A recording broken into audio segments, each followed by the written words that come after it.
What's up, everybody? Welcome to Kind of Funny Games Daily for Friday, September 17th, 2021. I'm one of your hosts, Greg Miller, alongside the best haircut in the business, Blessing Adeoye Jr. What's up, Greg? I really dig that dream sweater. Thank you. I know we've said it before. I'm pretty sure you've worn it before. But... I really dig your haircut, and I've said that before, but you keep escalating it, right? Where you had the good haircut before, then you started growing the hair out. Now you got a good haircut, but left the hair growing out. Yes. Yeah. No, like I said before, I'm trying for a new thing. And like I've liked the direction I've been going with curling my hair, but I knew it wouldn't come together until I got the fade. And so I finally got the fade, and I feel really good about it. I feel really good about it. I think this is the future me. Bless 2.0. Wow. Move the mic out of the way. Lean this head in. Let me see this up close and personal, all right? Oh, God. I almost spilled my water bottle. Hold on. Audio listeners, he's wearing a Los Santos shirt, a red bomber jacket, and he's got a hell of a haircut. Look at this thing. Look at this thing right here.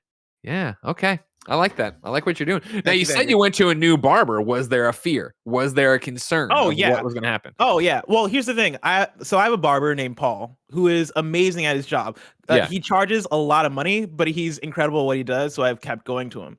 The last week and a half, I've been trying to get in contact with Paul, and he's not been answering. You've been trying to hail Paul. Paul is the guy we used to work above, right? Yeah, Paul is the dude that ran interesting hours and just didn't seem to answer his phone all that often. Yeah, so like I've been calling him for a week straight, and I feel like I've been that like stalker X where I called him multiple times in one day. I called him like every single day through the week because he's the only barber that I knew, right? Like he's the only dude that I knew and I trusted with my hair. So I kept calling him up, and he wouldn't answer his phone. I sent him an email, didn't answer. I even drove by his shop. Oh my God, bless! To like see if he'd be Did there. you do like the slow crawl, like shades on, looking over? Like I drove by and like it looked like his place might have been open, but I couldn't tell just by driving by. And so I parked my car and tried to walk up, and the place was closed. And so I was like, all right, I can't get in contact with this guy. I've done everything. I left voicemails. He's not gotten back to me. And so either he's ghosting me specifically because he's like, I'm tired of cutting this kid's hair because he won't shampoo enough, or he's in trouble. No, it's definitely not that. He was well known to like disappear. I've seen many people standing out there. He was well known to disappear. Like legitimately, I've seen at least 3 people standing there that have been like, hey, is he here? And I was like, I don't know. I just work up top. He was also the guy. I had an appointment once with him, and he called and he left me a voicemail that wasn't a hey, I'd like to move your appointment. It was hey, I'm moving your appointment to this time. And I was like, all right. I called him back like it doesn't work. Like I gotta get a different one. But I hear you. Now I finally, after doing a lot of research, I found a barber that I was like, okay, they seem like they're good. They have good reviews. They seem to be. They seem to do good with fades. I'm gonna hit up this barber. And I went there. Obviously, he did a good job. But mid haircut, he was asking me questions. He was like, "So, like, is this your first time here? Do you have another barber?" And I was like, "Oh yeah, I used to go to Paul. This dude Paul who like has a shop all the way over here." And he was like, "Oh yeah, I know Paul. I actually wanted to work out of his shop, but he was never available. Like I couldn't get in contact with the guy. Never called me back." And I was like, "Huh." Paul is just that dude that like you just can't get. Like he's a ghost, basically, the ghost of barbers. The ghost of barbers. That's what they call him. They did call they call me leftover Poppy. They call you Leftover Poppy. They call him Ghost of Barbers, and they call this Kind of Funny Games Daily. Today, we're going to talk about the fact that God of War is ending the Norse saga. We're going to talk about the review roundup for Lost Judgment, and we're going to talk about Mega Man's dog Rush being in Monster Hunter, along with a whole bunch more, because this is Kind of Funny Games Daily. Each and every weekday on a variety of platforms, we run you through the nerdy video game news you need to know about. If you like that, be part of the show at patreon.com/kindoffunnygames. Over on patreon.com/kindoffunnygames, you can write in with your questions, your comments, your concerns, everything under the Daily Video Game Sun to be part of the show. You can get the show ad-free. You can get the show with the exclusive post show we do each and every weekday. And of course, you can get a bevy of benefits for the other shows, the Xcast, PS I Love You, XOXO, the Gamescast, and so much more, all on patreon.com/kindoffunnygames. Of course, if you have no bucks to toss our way, it's no big deal. You can watch us record the show with ads and all the other jazz and no post show over on twitch.tv/kindoffunnygames. If you're watching live on twitch.tv/kindoffunnygames, you have a special job. Go to kindoffunny.com/you're wrong. Tell us what we screw up as we screw it up so we can set the record straight for everybody watching later on youtube.com/kindoffunnygames, roosterteeth.com, and listening on podcast services around the globe each and every weekday. Now, Greg, somebody in chat mentions how cool is Paul? And Paul is really cool. Paul might be the coolest barber I've ever had. Like, here's what I like about Paul is like when I got there for my haircuts, when I'd go there, he'd immediately give me the beer. You know what I mean? And he would be, and I remember the first time he ever did what I it, was gonna because say. again, we worked underneath Paul for a long time. The first time he ever did, he's like, "What beer do you want?" I'm like, "What do you got?" And I was like, "Oh, I'll take a Lagunitas." And he's like, "Oh, of course. I see you guys walking with crates of Lagunitas all the time." And this is back when Cool Greg would have to bring over the crates for streaming or whatever. I was like, "Thank you very much." And then Streaming.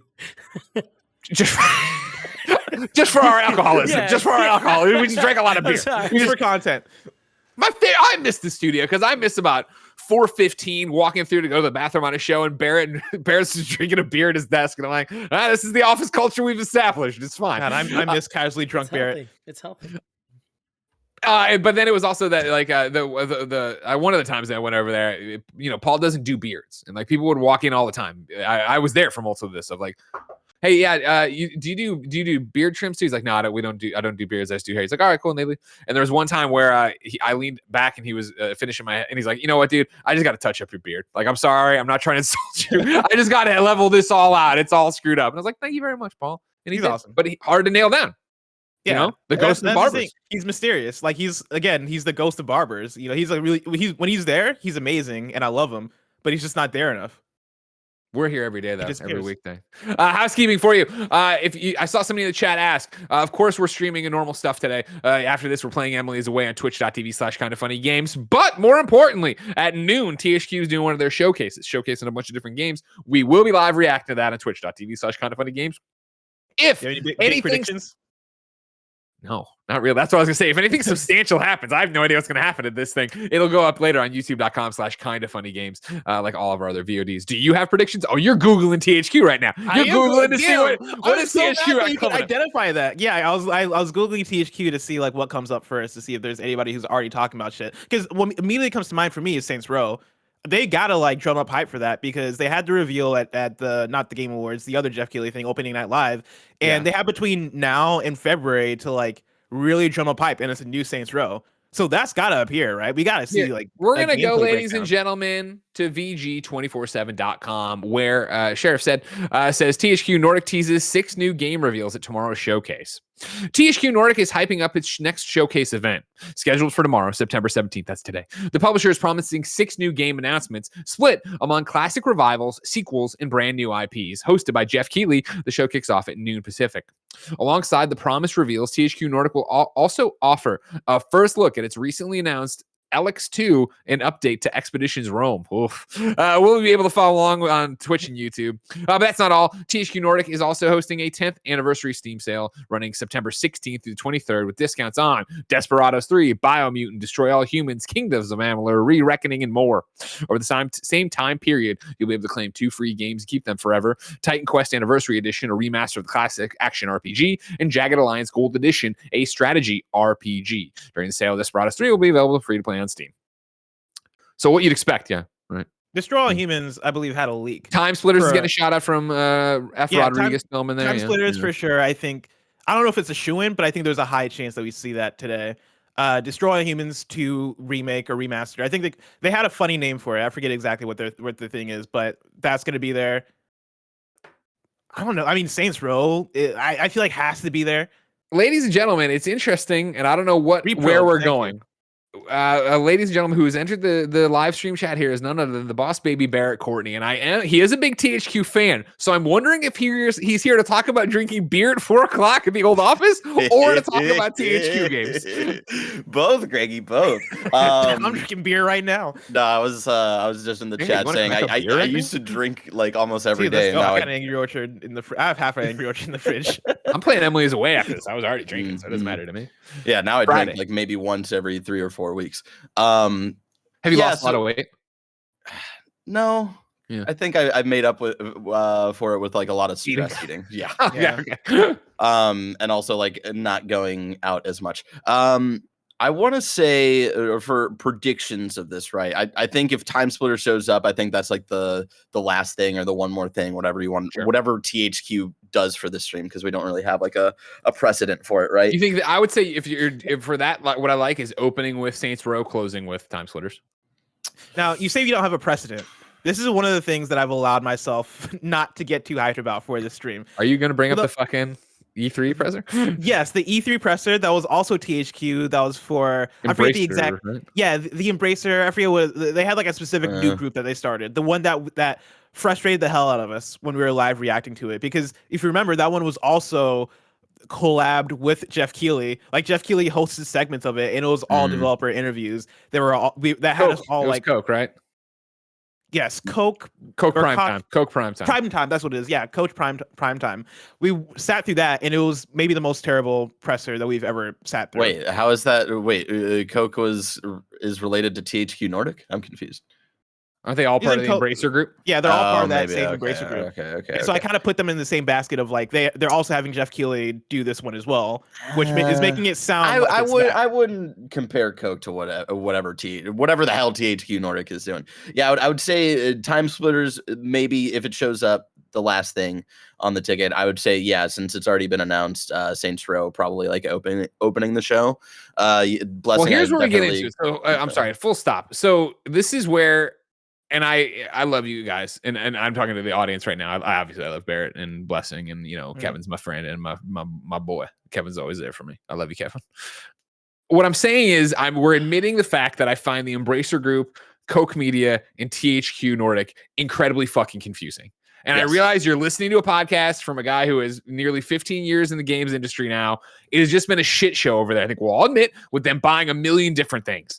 So what I'm now scratching my head and Googling around is, what umbrella is Saints Row under? Because this is clear. Oh, that's a good question. This is really THQ Nordic. THQ Nordic is here. Koch Media is here. And then above them is the Embracer Group, which of course also used to be THQ Nordic. Yeah, that's a good point. Now THQ Nordic AB. Now we're talking about THQ Nordic, the silo, and Koch Media, the silo. So now my brain does the exact same thing. Is like when we say THQ Nordic, I do think of the Embracer Group because they used to be called THQ Nordic, and so I immediately, when you say THQ, I immediately lump Saints Row in that. But you're right that THQ Nordic might not actually be Saints Row. That might be just like Time Splitters. Yeah, you're right. You're right. The publisher is Deep Silver. That's where we're at. So now Deep Silver is a division of Koch Media. Koch Media. Yeah. Fuck me running. So it's. God fucking damn it. It's Embracer Group, which used to be THQ Nordic AB. Then there is THQ Nordic. Then there is Koch Media. Underneath Koch Media is Deep Silver. That's how we're fucking doing it. God. Okay, so I need a whiteboard. So what do they have? Is it just Time Splitters? So Time Splitters, I think we get a logo treatment, if anything. Maybe some Biomutant DLC for all of those weird Biomutant fans. I was gonna say the same thing. Yeah, Biomutant DLC. We know the Destroy All Humans 2 remake is coming, so that'll be exciting. I think we got to get more stuff out of this Nickelodeon fucking partnership that they've had for years, and all we've seen is Battle for Bikini Bottom rehydrated. I'm gonna say I would say another remake, maybe another SpongeBob game, maybe like a Nicktoons remake of one of the games where they all come together or something like that. Hear me out. All right, I'm gonna say I'm gonna say these words. I throw these words out every now and then just because I like referencing deep cuts. Okay. Tak and the Power of Juju. No. Do we see a Tak revival? No. Tak trilogy remastered. No, I don't think I don't think it has the. Tak doesn't have the fucking same level of SpongeBob SquarePants, dude. Like, they're gonna hit on the actual Nickelodeon nostalgia. We might get like a Fairly Odd Parents specific game. I don't know, man. I think you're underrating Tak and the Power of Juju. That Tak and the Power of Juju is the powerhouse of the IP of SpongeBob. All right, dude. People like those games. Do you think Destroy All Humans has more cachet than Tak and the Power of Juju? 100%. No way. 1,000%. Blessing. Absolutely not. Tak and the Power of Juju has way more cachet than someone put in the chat a poll.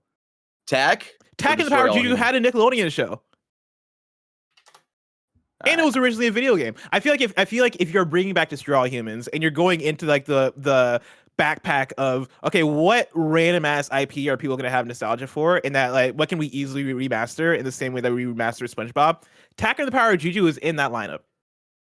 The Tak franchise, not compared to the rest of the Nickelodeon lineup, dude. Like they're gonna go in other directions before they finally get to Tak. All right. What other directions do they have left? There's so many Nickelodeon games, Blessing, that they could remaster and remake. I'm specifically under the Battle for Bikini. Good? I'm sure there's a handful of them that like are decent enough that like you'd get the same treatment for Battle for Bikini Bottom. I want to know what Greg is researching right now. I'm just deep. I'm trying to make the family tree. But then it's like, all right, so I got, obviously, once you get into Embracer Group here, right, aka formerly THQ Nordic, hold on, AB. Then you got THQ Nordic, and you've got Koch Media. And then underneath Koch Media, you have Deep Silver, and then I got Saints Row there, right? So we already know nothing's happening over there. But then it does get that thing of like, all right, so wait, under THQ Nordic, what's happening? But then when you go to THQ Nordic Wikipedias and Googles, you get a lot of THQ Nordic AB, aka the Embracer Group. So you have to drill into it a bit more. But I think I'm there. I think I've got it. And let me tell you, none of these games I would be excited for.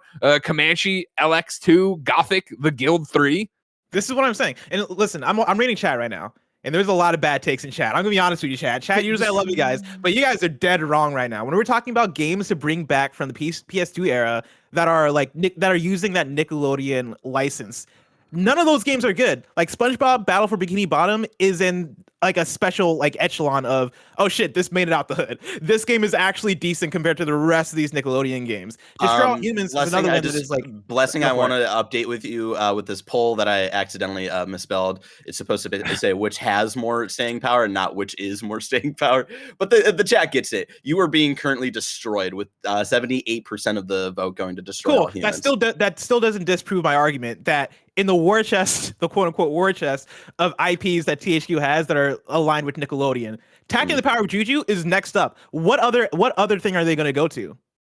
Like in that war chest. Blessing, I'm going to walk away for a couple minutes and then I'm going to slack Greg a list of games that they could going for none of those games will be as You're good talking as about Nickelodeon games specifically, right? Yeah, Nickelodeon games specifically. So yeah, going a little bit further back, right, of things that have already come out but they own or whatever. Destroy All Humans, Darksiders, Kingdoms of Amalur, like we talked about, Biomutant, SpongeBob, those Nickelodeon things out there.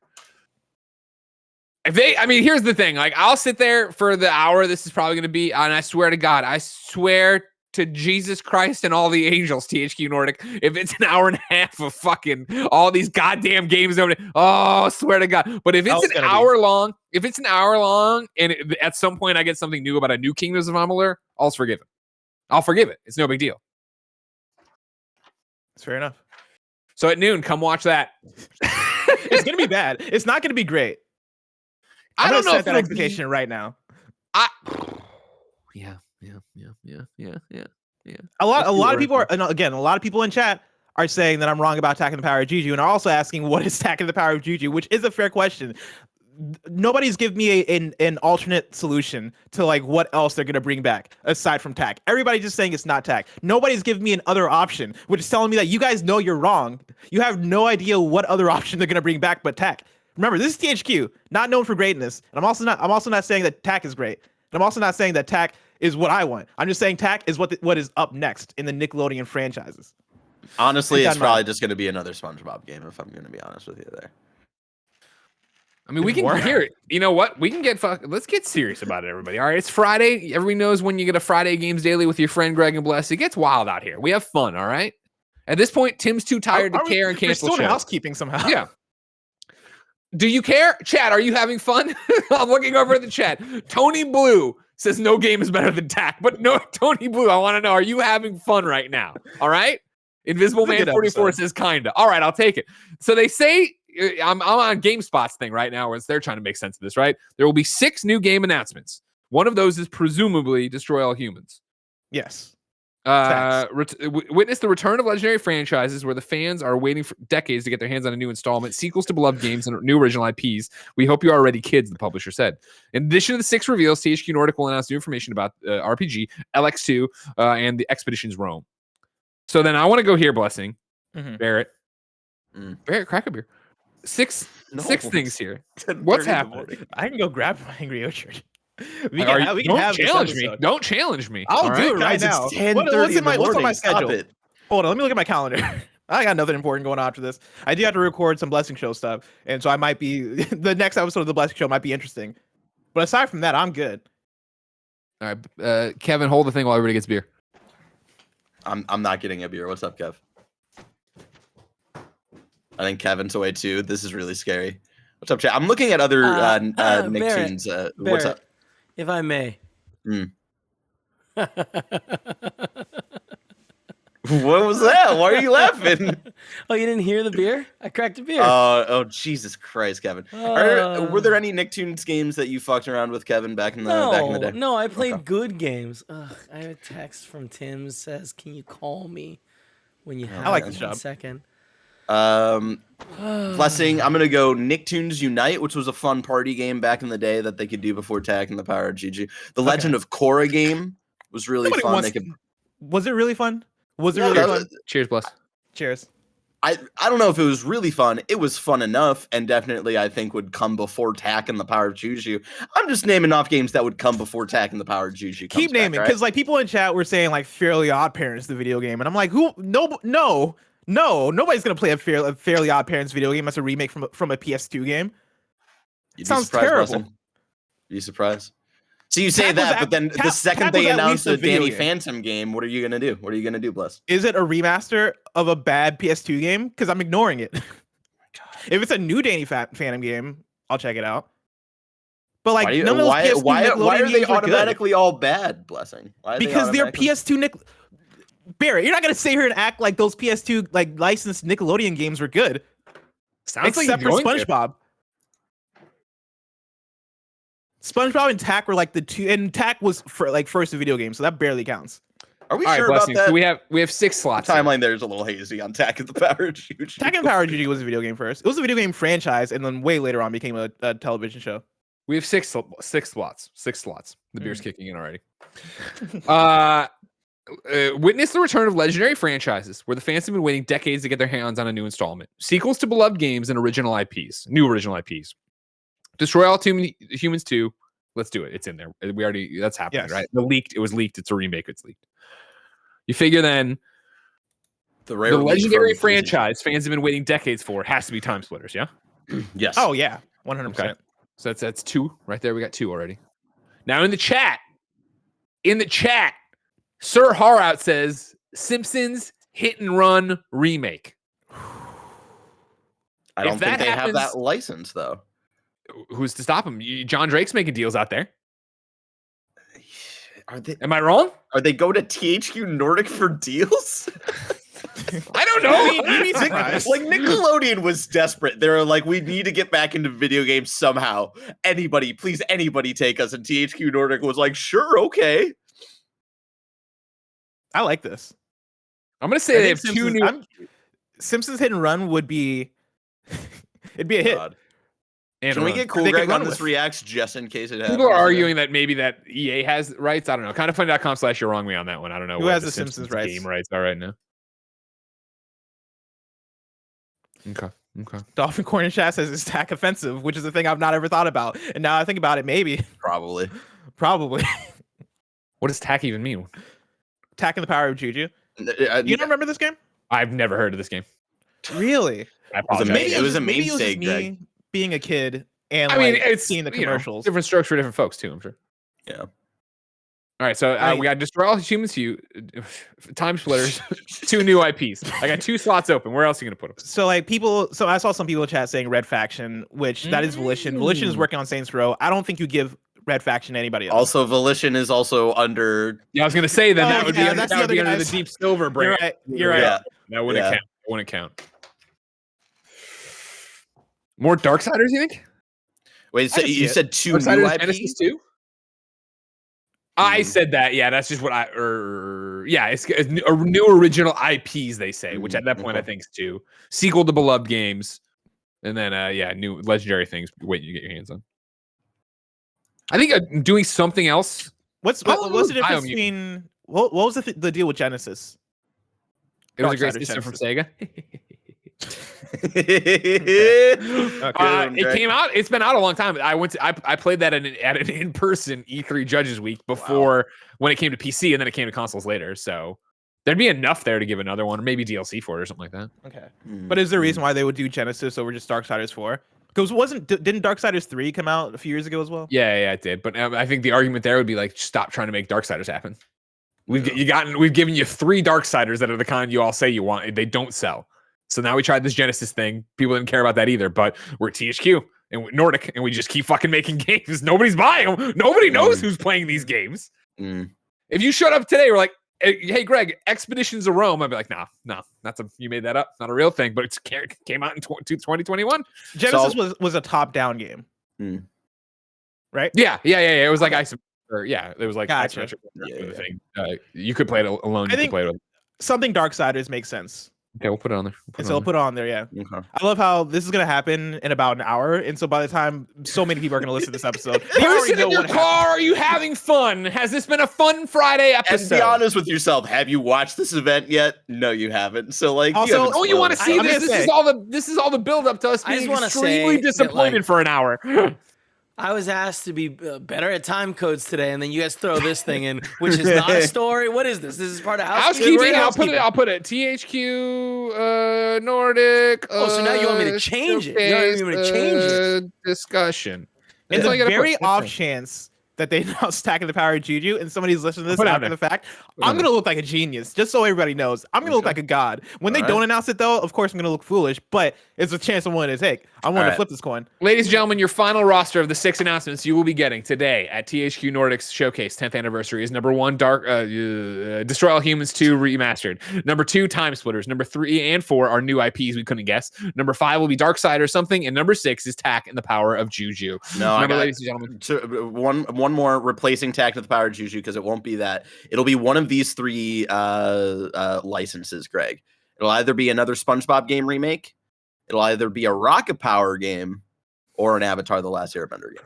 Motherfucker, and you're wrong. Connor writes in and says, per THQ Nordic on Twitter, responding to Emmett Watkins Jr., kind of funny friend of the show, about this very topic, no Saints Row or Time Splitters. Those are Deep Silver IPs. As for the rest, no comment. What does it fucking mean? What's the IP we've been waiting decades for, Greg?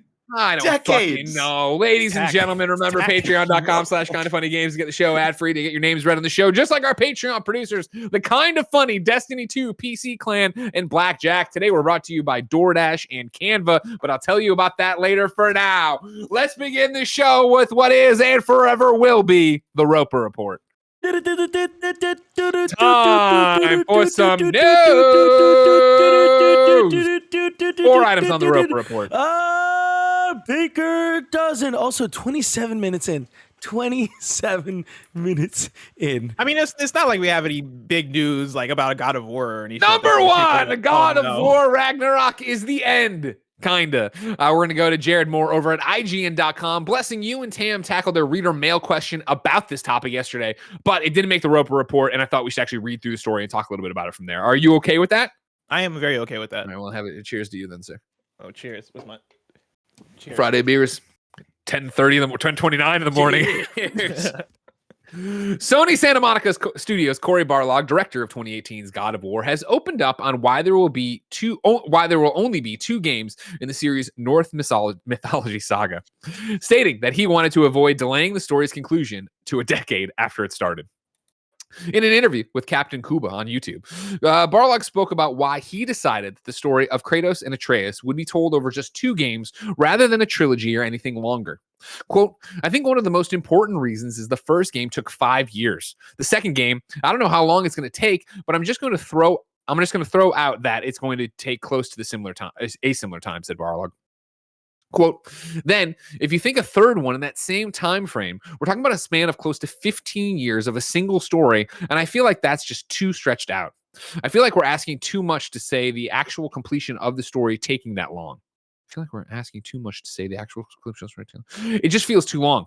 Given where the team was at and where Eric was at with what he wanted to do, I was like, look, I think we can actually do this in the second story, because most of what we were trying to do from the beginning was to tell something about Kratos and Atreus, and that the core of their story's engine is really the relationship between these 2 characters, end quote. With one storyline being told throughout 2 games, Barlog likens this idea to fans being able to play through the series to his own experience of purchasing the Lord of the Rings box set for the first time.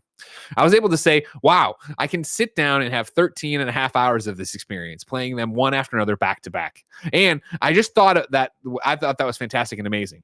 So to be able to say, hey man, you could probably start God of War 2018 and then play God of War Ragnarok and feel like you're getting the entirety of the story. I kind of want that to happen before my kids in college. Blessing. Mm-hmm. For people who didn't make it to reader mail yesterday, What is your take on this story? Yeah, so in the reader mail, the question was more so directed toward how do you feel about this? Like, do you mind a two iteration God of War Norse mythology duology? And for me, I'm totally down with that because I think the idea of God of War Ragnarok wrapping up this instance of God of War, I guess like this part of the God of War story, and being able to move on from there into a new mythology or a new uh like a new branch of the story, I think is really awesome because like I mean Corey Barlock makes the point well in this article that video games take a long time to make, and say each of these God of War games take 5 years to make between games. That's what, a 15-year trilogy, and like for video games that historically take long to make, I don't think I think this is a good move in terms of being able to wrap up something and tell a story that feels more condensed and feels like it doesn't have to belabor a mythology or belabor a certain story thread way too long. I hate that when something hits or is launched, people immediately jump to it being a trilogy. That it needs to be this, it needs to do this. I think it would be so much more fascinating if we looked at things like God of War 2016 or 2018. Like Last of Us, how we looked at the original Last of Us, that, all right, great. This was an awesome story and it's done. There could be more. Obviously, these characters live on, but it doesn't have to end on a cliffhanger. It doesn't have to end on, I can't wait to find out what happens or where these people are going. It doesn't have to end with anything. God of War 2018, right? My new, in quotes, favorite game of all time, my most recent favorite game of all time, right? That is a complete story of Kratos and Atreus and everything they go on their journey to reach that mountaintop, right? And yes, at the end, I mean, spoiler alert, even though obviously the whole next game is based on it, right? At the end, you can go back, you can take a nap as Kratos and have this vision, right, of Thor showing up to say, oh man, what a cool thing that could be. I never finished that game and immediately interpreted it as, I need all of this. I need 16 more of these. It could have ended there and I would have been satiated. I would have been like, what a cool tease for something. I hate it the other way where we get it so many times where games go and they end on, we climb up the mountaintop and then there's that thing in the distance and boom, credits. You're like, oh my God, what the fuck, dude? I feel like, you know what I mean? In that instance, I would much rather be in Corey's position with Lord of the Rings. Of like, okay, cool. That's fine when it's Life is Strange, True Colors, episodic even, but not episodic, where it ends on a cliffhanger and I'm like, great, I can either do that tomorrow or I can go and jump in right now and see what's happening with these characters. Like, yeah. I don't need that idea. And I know it's been pointed out so many times by people smarter than me on Twitter since this story broke, right, of what a modern 2021 video game is, right? And how long it takes to make them. You know, you called that out, but like I put in the release timeline for the mainline God of War from Wikipedia, right? You got 2005 God of War, 2 years later, 2007 God of War 2, 3 years later, 2010 God of War 3, 3 years later God of War Ascension, right? Then this huge break to 2018 to get you God of War, and then 2022 God of War Ragnarok. And keep in mind, that's tentative. We will see if it's 2022 for God of War Ragnarok or if it gets pushed or slides, COVID, and then also trying to make a game and destroy something, right? But Corey's plan here, again, trying not to get penciled into this 5-year thing, right? But saying it's going to take a similar time. Clearly, 4 years is a similar time, but could also be longer. Could also do that. And I'd rather see studios be inspired to create stuff and not feel like they have to. You know what I mean? How many times have we seen this too? Blessing of, and I'm not using Corey as an example here and what's happening at Sony Santa Monica, but for other games where we're going to do a trilogy, we're going to do this thing. And then midway through development of the second game, the studio head leaves, the creative narrative guy leads. It's by the time you get there, you have a new team working on something that wasn't the original vision of what they were trying to make. And I hate that. Yeah, I think it's very nice to have a finish line. And for me, that makes me even more excited for God of War Ragnarok, understanding that, oh shit, this is going to be the finish line for what was started in the previous game. Like, I'm with you that there are plenty of different ways where you can for how you can tell stories, right? Whether that is a trilogy, because I know so many people, like Mass Effect, I think is a great example of how many people I know who call that their favorite video game trilogy or trilogy period, right? A storytelling trilogy of all time. For me, I know this isn't exactly one for one because all these games are kind of standalone, but for me, it's Ico. I look at Ico, Shadow Colossus, Last Guardian as a trilogy of games that I love so dearly, and even that was really tortured, right? Like Ico and Shadow Colossus both came out on PS2, and then generations later we got The Last Guardian, and The Last Guardian came out to mixed reviews because it was this thing that was building off of this other thing, and because of the way that again, video game development being hard and the amount of time it takes to make a video game, right? Like by the time you're playing that game on PS4, it still plays like a PS2 game. I look at the God of War Ragnarok trailer and I look at it, I'm like, yeah, that looks like God of War 2018, and I'm fine with that, and I'm excited for that. But there's another part of me that looks at that and goes, well, am I going to like this as much as God of War 2018 because it's building off of the same building blocks as that game and probably is going to be mechanically similar to that game. And God of War 2018 already did something so cool and so awesome in terms of like it being a one shot, it being this very focused story about Kratos, Atreus, and Atreus's mom, right? Like that felt so one and done in a way that makes me not nervous for God of War Ragnarok because I'm sure they're going to find their own angle and I'm sure that game is going to be as polished and as good as God of War 2018. But I don't need two more games spawning off of God of War 2018. Give me Ragnarok, tie that thing up, let me experience the second half of that story and move on to something brand new. Because for God of War, the reason why we love God of War 2018 so much is because it's something brand new. They're not building off of the building blocks of God of War's 1 through Ascension. They're not like doing like they're freshening up the combat system. They're freshening up the perspective. They're freshening up the world and the tone and all these things. The idea that after Ragnarok we're gonna get possibly, if they continue with God of War, we're gonna get another God of War maybe 5 years down the line that is going to be brand new mythology or brand new characters, brand new story, maybe even a character that's not Kratos, right? Like all of those things for me speak to is exciting because what God of War 2018 is something fresh, was exciting. So the more they can do that, the I think the better that franchise is going to be because of it. Big question. Mhm. Do you think, and I don't want to say in our lifetime because that's silly, but in the near future, do you think we'll see PlayStation Studios move off of establishing and continuing IPs? Because I think you make a great point where Mhm. Horizon Zero Dawn, right? Unlike anything we've seen from Guerrilla, oh my God, it's awesome, it's cool, it's different, it's crazy, right? Which means there has to be Horizon 2. Mhm. God of War, oh my God, God of War is relevant again. You've made this game and changed the character of Kratos. And there's a teaser, obviously, at the end, too. Oh my God, there has to be a God of War 2. There has to be God of War Ragnarok, right? However, especially, and I would say for both of them, honestly, probably, where both of those trailers drop for Horizon, I'm just going to call it 2 and God of War 2, right? And I look at them and I go, man, can't wait to play those. But I look at them and I'm not wowed. I don't have that moment. I don't have those chills I had of like when Kratos and, boy, it's time to hunt from the first Game Awards reveal, right? Like you don't get that because that moment's gone. And so I do wonder, and obviously there was a whole, and I'm not trying to get into, by any stretch of the imagination, reusing animations or assets, which was a big brouhaha on the Twitter the other day of like, look, they're using the same get in the boat animation. Oh yeah, they get in the boat in the same way. What are you talking about? Like it's the same character, it's the same people. What? I probably put on my shoes the same way I did 3 years ago. What are you talking about? I'm not getting into that, but it is that thing of like, okay, cool.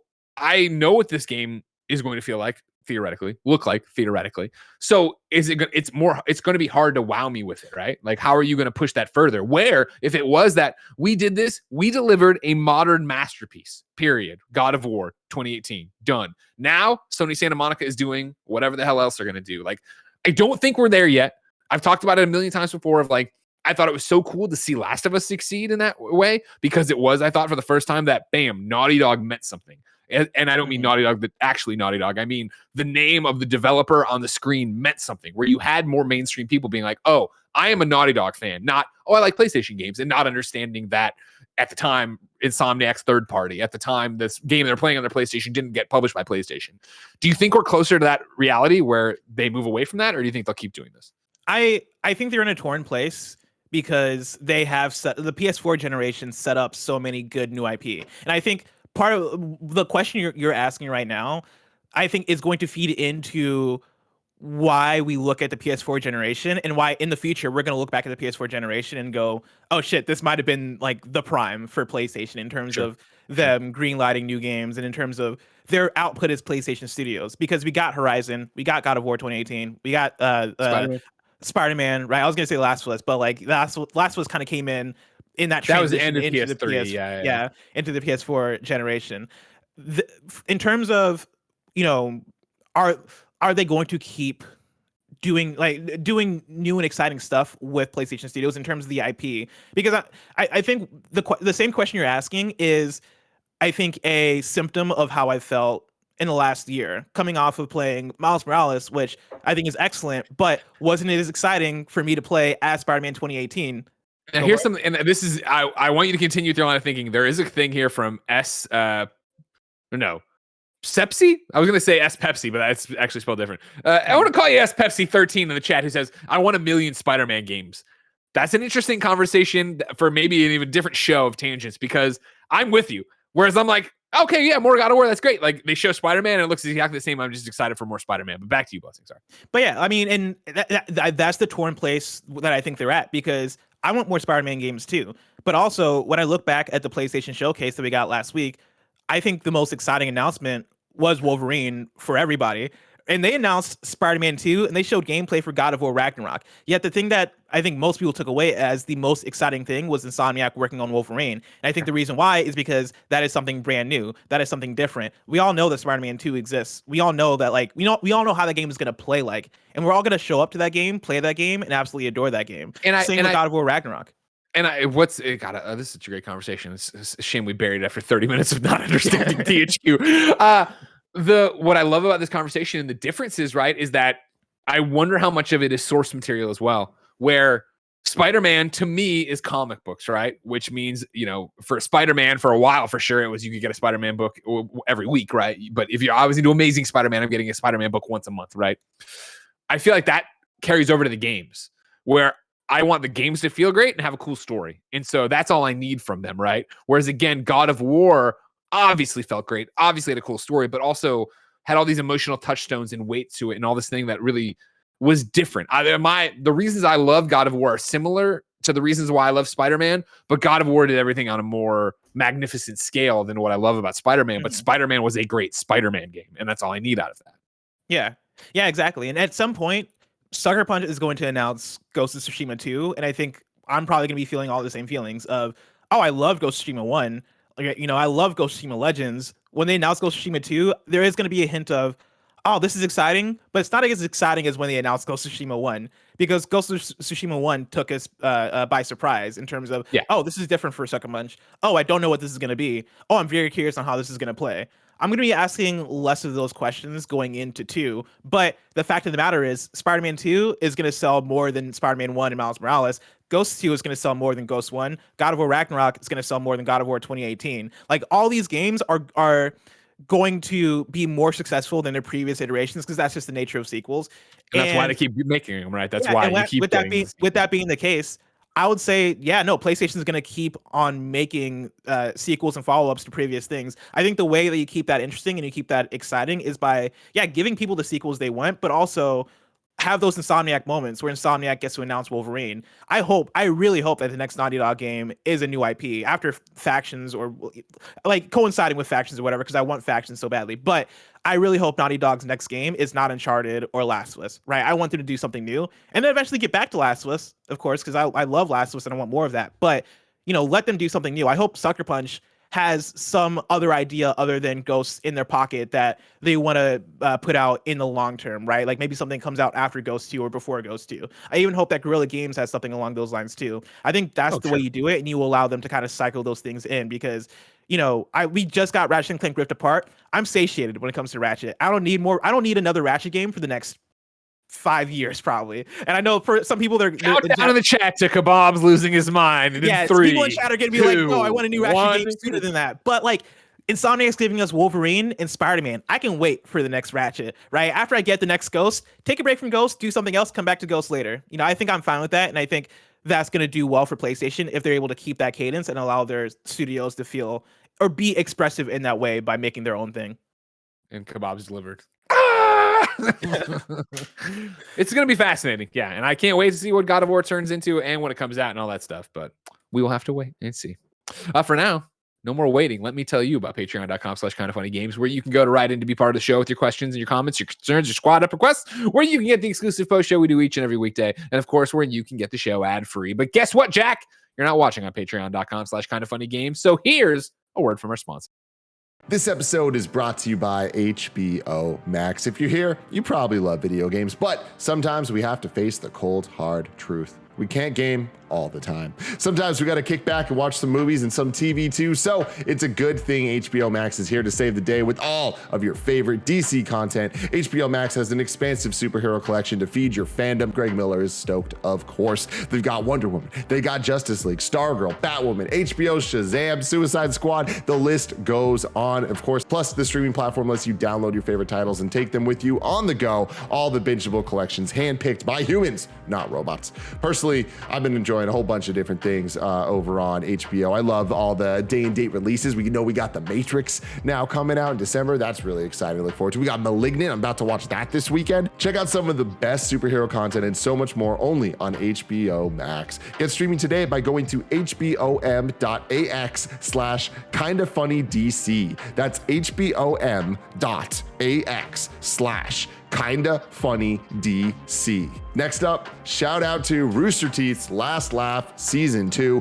I was a huge fan of Season 1, mainly because my boy Alfredo was in it, but Season 2, can't wait for it. Here's the whole pitch for it. Do not laugh. It's part game show, part social experiment, 100% evil laugh challenge, spectacular. Last Laugh returns for a second season with 12 contestants gathered for 6 hours to see who literally laughs last. If they laugh, smile, or smirk, they're eliminated and prevented from dethroning Season 1 champion, the homie, Blaine Gibson. The hosts of the show, Jeff Ramsey and Elise Willems. So that's super awesome. They have a new collection of surprises, but will there be enough to break the contestants? We'll have to find out. Last Laugh Season 2 debuts September 9th on Rooster Teeth, but you can catch up on all of Season 1 right now.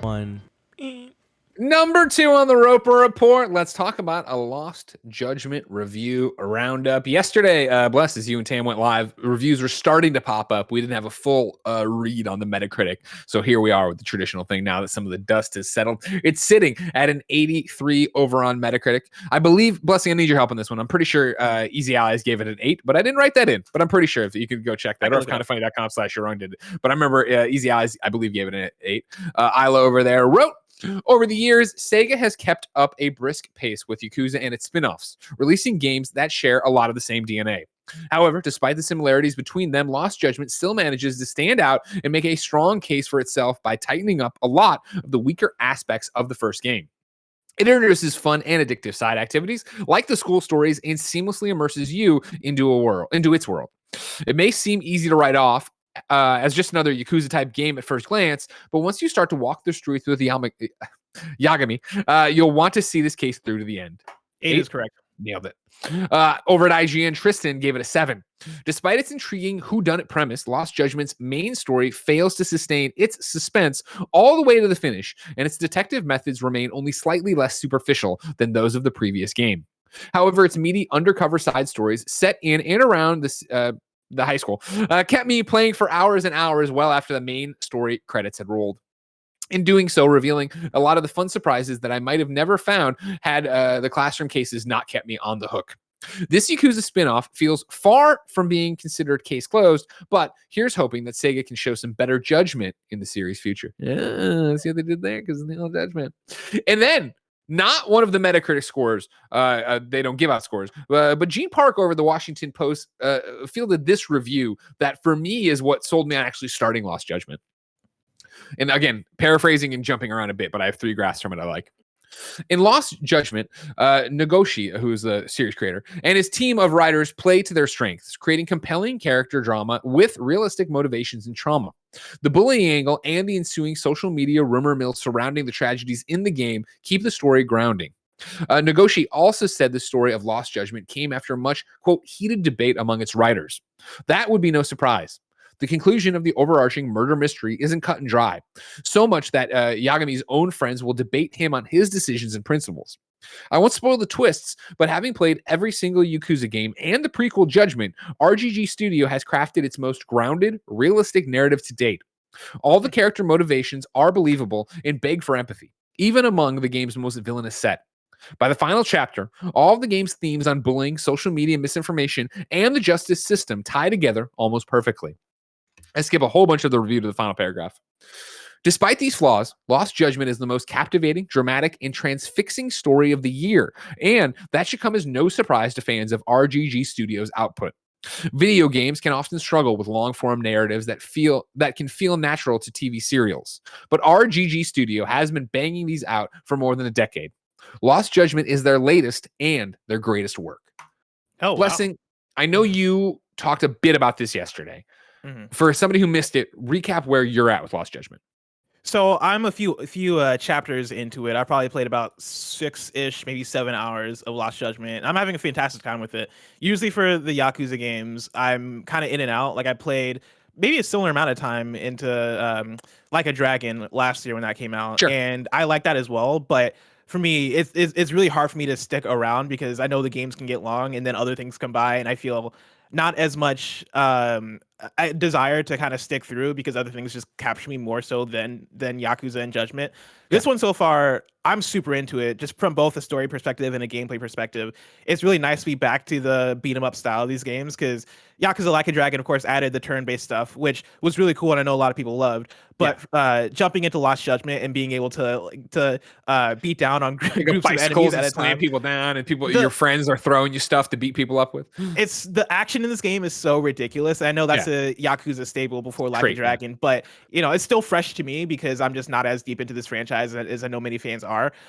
So doing a lot of the combat is speaking to me. The action in the cutscenes are speaking to me. The funny thing is, the thing that really brought me in originally to starting up Lost Judgment was watching Shang-Chi and like watching that movie and being like, man, I wish there was a Shang-Chi video game. I wish I could like get into a video game and like just beat up on fools. And then I remembered that I had Judgment downloaded, and I was like, maybe I should just play Lost Judgment. I know that has a lot of like martial arts stuff, and I can just beat up on fools in that game. And so I started it, and it for sure satiated that. Like I was really pulled in like immediately by the action of it, and like the choreography and the cutscenes and all that stuff really spoke to me in that way. And so I really enjoy the combat in this one. The story is really interesting and fascinating so far. Yesterday I compared it a little bit to Persona because there is the School stuff. school aspect to it, which as Yagami, you are hired as a private detective to work in the school, to like in a high school, to like suss out bullying and figure out what the bullying situation is and help solve it in the school. And then that of course grows into a bigger thing. And of course, like many detective mysteries, there's like a murder case and all this stuff that's going on as well in the background. And I mean, for me, I really enjoy a lot of different like detective murder like TV shows. Sure. And so this game is actually really satisfying that like camp for me in terms of like, oh, there's a mystery. I'm engaged with the mystery. The character back and forths are awesome. I really dig the main character in this game. I didn't play Judgment 1, and so this is my introduction to Yagami. So I want to jump into that, because if you remember, like, I reviewed a bunch of Yakuzas at IGN, kind of burned out on them. When Judgment came around, I liked the different thing. I liked the English voice track on it. So went and played that, started it, played into it a bit, then fell off of it. Like you're saying, it's a longer game, got caught up in other reviews, yada, yada, yada. But then earlier this year, right before they announced the PlayStation 5 version, it turned out, I was like, man, I am in the mood for a detective game, and came back around and sunk a lot more hours into Judgment. Didn't beat it, but played way more of it and still enjoyed it. My problem was, I feel like the game, and this happens with Yakuza too, I feel personally, is that eventually becomes kind of samey, where it is like the main narrative has great cutscenes and all this other stuff, but the rest of it is you running into an area, talk to somebody, run back out in the streets, beat the shit out of a bunch of people, run back in, and it just became that cycle of like, I feel like I'm doing this, so I'm gonna break here rather than get burned out by it. And so I enjoyed it, but didn't feel the need to complete it. For Lost Judgment, there was a chat. Well, first off, there's a You're Wrong I want to get to. MS Gambo says, Brad Ellis wrote the Lost Judgment review for Easy Allies. Isla is the video editor on the review. My apologies. Brad wrote the review we were talking about from Easy Allies. But for this one, as somebody who didn't play Judgment 1, there was a question here. I didn't play this. Will I be lost? Is there a recap? Do you need to know? Do you feel out of place with it? I don't feel lost whatsoever. Like there's not a lot of, I mean, there are references to Judgment 1, but usually if there's a direct reference, they'll do like a flash on the screen, like oh man, I remember this character or whatever. But it's never anything that takes away from my experience of understanding the story. The story here feels, at the very least, the mystery here feels very like of this game, right? It's not carrying anything that happened or any threads that remained open from Judgment 1. And so like any of the references feel very much like you can ignore it and just enjoy it for what it is. And for me, like once I beat this game, depending on where I'm at when I beat this game, I might even want to go back to Judgment 1 just so I can get that story as well, because I think is this one moving at a good clip? Do you feel like some of the stuff that was called out in one of the other, I think it was by Tristan, right? The detective stuff is pretty superficial. It's less superficial than it was before, but even in Judgment 1, I thought like, okay, this isn't truly being a detective, but it's different. It's not Yakuza. So one reviewer who I really like, Skill Up, did a review of Lost Judgment, and he actually didn't like it because of the detective stuff. He said that he mentioned in his review that the actual detective portions of the game doesn't feel as engaging. Like you're not really doing real detective work. It's exactly what you described in terms of it being move the camera around, find the thing, like there it is. That, and like it's like the core gameplay is very Yakuza adjacent of like run to the next thing, read a bunch of text or watch a cutscene. All right, fight a bunch of dudes, back to cutscene, run to the next objective, fight some more. Oh, there's a detective thing, and it's a very guided. Yeah, like zoom in, find the thing that you're looking for, or like sneak through this area. And it for a detective game, or for a game with being a detective at the core of it, it isn't like. Don't come to this game to solve mysteries is basically the thing, right? Okay. This isn't a Sherlock Holmes video game. This isn't even like a Forgotten City where you're doing detective work and all that stuff, right? This is an action game with detective carrying the story. And if that sounds fun to you, then I think that's going to be a good time. But the actual detective work stuff is minimal if that is what you're looking for out of it. Like I said, I was going to pass it because I felt in the same way. I'm like, all right, I've played enough Yakuza in my lifetime. I was like, I think at this moment I've played enough Judgment, let alone the fact that I didn't finish the first one, right? But this thing, the final chapter, and again, this is Gene over at Washington Post. By the final chapter, all the game's themes on bullying, social media misinformation, and the justice system tie together almost perfectly. Gene's review got me really excited for him, so I will make time, I say, during paternity leave to try it. And I'll also say this game is fulfilling the sleeping dogs size hole that I had in my heart. Because I didn't know what to expect in terms of like how much how much the game would feel like that game. Like the chase sequences, the combat, like the undercover nature of it, all of it harkens back to Sleeping Dogs in such a strong way that, like this is definitely, if you like Sleeping Dogs back in the day, for sure check out Judgment, because it is a lot of that. Well, ladies and gentlemen, if you liked Mega Man back in the day, maybe you should play Monster Hunter Rise. This is number 3 on the Roper Report. Kevin, I have a link in there. Maybe that's what you're pulling around over there. Monster Hunter Rise introduced some new elements, like a canine companion to the series. Being a Monster Hunter game, it's also getting a steady stream of crossover events with other Capcom series, including, I'm sorry, this is Steve Watts, by the way, at GameSpot, including an upcoming cosmetic swap for your Palamute that makes it look like Mega Man's Robo-Dog Rush. The special event starts on September 24th. Completing the event will give you crafting materials to make the Rush skin. There is no end date listed, but if it's like other Monster Hunter crossover events, it will just remain in the game in perpetuity. The trailer for the Palamute event shows footage from Mega Man 11, the most recent game in the long-running action platforming series. Rush first appeared in the series in Mega Man 3, all the way back in 1990. The Robo Canine is a Swiss Army knife of a character, transforming into vehicles like a submarine or jet board. In Monster Hunter Rise, he looks to stay in his regular dog form, albeit carrying around a massive blade in his jaws. There you go, ladies and gentlemen. Monster Hunter Rise. Did you play much Monster Hunter Rise? I did not. It was one of those I had on my Switch for the longest time, and I was like, and anytime I would be like, Jen, should we play this? Because we loved World so much. She's like, well, if we were gonna do it, why not just play World? I was like, that's a good point. That's a good point. You know what I mean? And then like Zach Ryan was super obsessed with it too, and he would be over, and I'd be like, maybe, and I did. And it's just like, if I was gonna do it, I knew I needed to be committed to it for longer than I was gonna be committed to it, so I never did. No.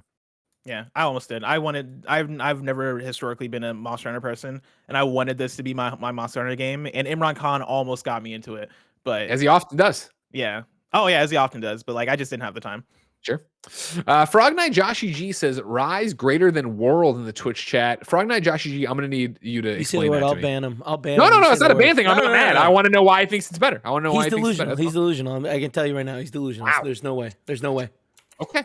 And then fourth and final on your Europa report for this Friday, Splitgate is going to get a Forge mode before Halo. This is Jared Moore over at IGN.com. 1047 Games says that its popular first-person portal-based shooter Splitgate will incorporate a take on Forge mode before Halo Infinite. In a response to a tweet from at KFC Gaming asking its community to, quote, trigger an entire gaming fan base with one sentence, the official Splitgate account responded by announcing Splitgate will have a Forge mode before Halo Infinite. What do you got from you? I see you're going, What are you saying? Kevin, you got some answers from Frog Knight, Josh G? Oh, no, I'm sorry. I didn't know my mic is on. I was working on something else. Sorry. You're such a clown. Originally released in Halo 3, Forge is a mode designed by Bungie that allows players to edit, customize, and share maps within the Halo community. Due to its popularity, Forge has been a regular addition of Halo games, with the mode being added to subsequent releases within the franchise.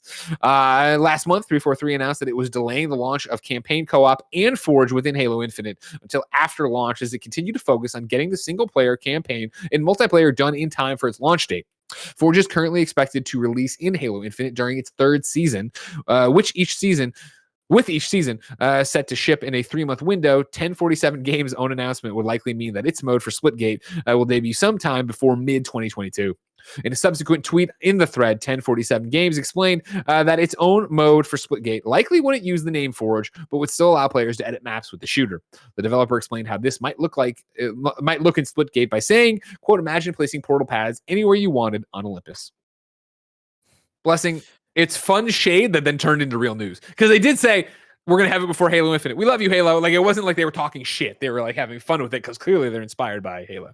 I'm stuck on KFC Gaming. Why? Why does that exist? Well, you know, they announced their own little gaming console that one time. You ever see that thing? I think that's something I saw and then immediately forgot about. I think it's like I lumped that in with the Soldier Boy console and all these consoles where it's like, cool, everybody has a console. I'm gonna make a console since it's so easy. KFC can make a console. Also, KFC Gaming's bio says finger clicking good. Got it? You get it? Kevin, I'm sending you the landing page for the KFC console. If you could throw it up there, that'd be great for me. Because if you haven't looked at it, it's something. Introducing the KFC console. Power your hunger. The KFC console has arrived, forged from the fires of the KFC ovens and built by Cooler Master from the ground up. There has never been a tastier way to experience the latest titles in stunning 4K, 240 frames per second. Then you scroll down. World's first built-in chicken chamber, Kevin. Never risk letting your chicken go cold again thanks to the patented chicken chamber. Utilizing the system's natural heat and airflow system, you can now focus on your gameplay and enjoy hot, crispy chicken between rounds. It's got a built-in cooler. Only the best is housing this. It does look sleek. It does look sleek. I'll give it that. You can't buy this, right? Eventually you will be. Right? Isn't that the deal? I mean, right? Not really. They're just being funny, right? I'm pretty sure it's actually real. I'm going to Forbes.com where Eric PC says, yeah, it's a PC. 5 things you need to know about the KFC console. The KFC console, aka the KF console, is the fast food chicken company's latest clever PR stunt. And honestly, I think it's kind of amazing. They had that dating sim that they made a while ago where I believe you could date the Colonel or something like that. Yeah, that of course. Was really popular for like a week. So yeah, number one, it's a real system, but don't expect many to be made. Yes, at some point there will be the opportunity to spend your hard-earned cash on the KFC console, or the KF console, I apologize. This may be a gag, but it's a practical gag. The KF console is real. Eventually, someday, gamers will be able to play games on it. Good for Splitgate for finding their own Forge mode and seemingly like maintaining their community pretty well and like being out there killing it. Like I love Splitgate for the week or so that I played it. I keep wanting to go back to it. But like I can't like convince my friends to get back into Splitgate because there's so much to do right now. But like that's a good game that if you have a hunger for Halo, definitely jump into it because it'll help with that. But man, like that's cool that they have their own Forge mode that they're doing. I have a hunger for not for Halo, but for chicken. And so I am tweeting right now at KFC Gaming. When can I buy this damn console? Tweet it. There you go. Now you go. I really want some chicken. Bless it. Could we make our own console if you wanted to? Don't get me started. Well, yeah, I mean, it's just a PC, right? And then you do whatever you want to it. We put the Kind of Funny logo on it. I don't. Or we make the PC is just the Kind of Funny logo. Guys, we're gonna get sued. Like you know that. By right? who? Like we're gonna. I don't know. Who's gonna sue us if we make it? You never know. Someone's gonna sue us. There's gonna be something broken in it. Oh yeah, for sure that's going to happen. It's going to short it. You're going to open it up as just a PlayStation 4. All right, kind of then Sony and the person that bought it's going to sue us. I can't wait to see who sues us for the Kind of Funny console, but that's so far away. If I wanted to know something more immediate, say what came to the mom and grab shops, where would I go? You would go to the official list of upcoming software across each and every platform, as listed by the Kind of Funny Games Daily Show hosts each and every weekday. Yeah. Ooh, a garbage truck-shaped CPU. Out today, Earth Marines on Xbox One. Tales of Iron on PS5, PS4, Xbox all around, Switch and PC. Do Joran on all the PlayStations, all the Xboxes, Switch and PC. Origami 2 on all the PlayStations, all the Xbox and PC. Severed Steel on PC. Toem, a photo adventure on PlayStation 5, Switch and PC. And our review is live on PS I Love You XOXOXO. Ni, no, Kuni 2, Revenant Kingdom on Switch. Nexomon, PS5, PS4, all the PlayStations, all the Xbox, Switch. Absolute, End of Gods, all the Xboxes. Murder Diaries, Xbox One. Marble Parkour on Switch. Galactic Invasion on Switch. Love Colors on Switch and PC. And then Severed Steel is launching today on Steam, Epic Game Store, GOG, and other PC storefronts. New dates for you.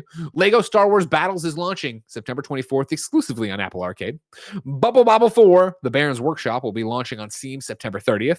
Sea of Thieves Season 4 starts September 23rd. And The Last Campfire is coming to Steam on October 7th. Deals of the day for you. Next week's free Epic Game Store freebie will be The Escapists. You can download it for free September 23rd all the way through September 30th. Greg, last night I was watching the San Junipero episode of You accidentally invited me to it. I accidentally sent you the Netflix party link last night. But they were playing Bubble Bobble in that episode because it took place in the 80s. Bubble Bobble came out in like 86, I think. And so they were playing Bubble Bobble to start off that episode. Fun bit. We asked people watching live on twitch.tv/kindoffunnygames to go to kindoffunny.com/you're wrong. Tell us what we screw up as we screw it up so we can set the record straight for everybody watching later on youtube.com/kindoffunnygames, roosterteeth.com, and listening on podcast services around the globe. Charles Jacobson writes in and says, decided to spend KFGD looking into potential THQ games by checking their devs. Gothic 1 remake announced this year. Ashbourne Games has announced a brand new strategy RPG. 9 Rocks Games was founded last year to create a survival sim. Pow Wow Entertainment has a 2021 project on their website. Appeal Studios is working on an open world action adventure game, Amalur DLC by Kaiko. And they also own Magica, and the Gianna sisters could potentially return. Oh boy, is this not going to be a showcase we actually put up on youtube.com/kindoffunnygames? I'll tell you right now. Kebabs, who I called out earlier, that would freak out when we said no more Ratchets for a while, writes in and says, if I were to give my honest take on Ratchet, another game in 5 years is the likely outcome with both Spidey 2 and Wolverine of the Works. The PS3 era taught us that you need to build up demand for a new Ratchet game rather than put out as many as possible. It's a very, very honest take from you, and I appreciate that. And then Big Bad Beluga writes in and says, also out today on Apple Arcade, Castlevania Grimoire of Souls. Blessing, it's Friday. That means we can drink on the show and have a great time, even if it's before noon. Remember, of course, this is a show that happens every weekday on YouTube and on Twitch and on the Rooster Teeth and on podcast services. And so that means we're done for the weekend, which means next week's hosts look like this. Monday, Blessing and Tim. Tuesday, Tim and Witta. Wednesday, Blessing and Andy. Thursday, it's a Tim Tam Thursday. Friday, Greg and Blessing reunite to close out your week. Back at it. Like a bad habit.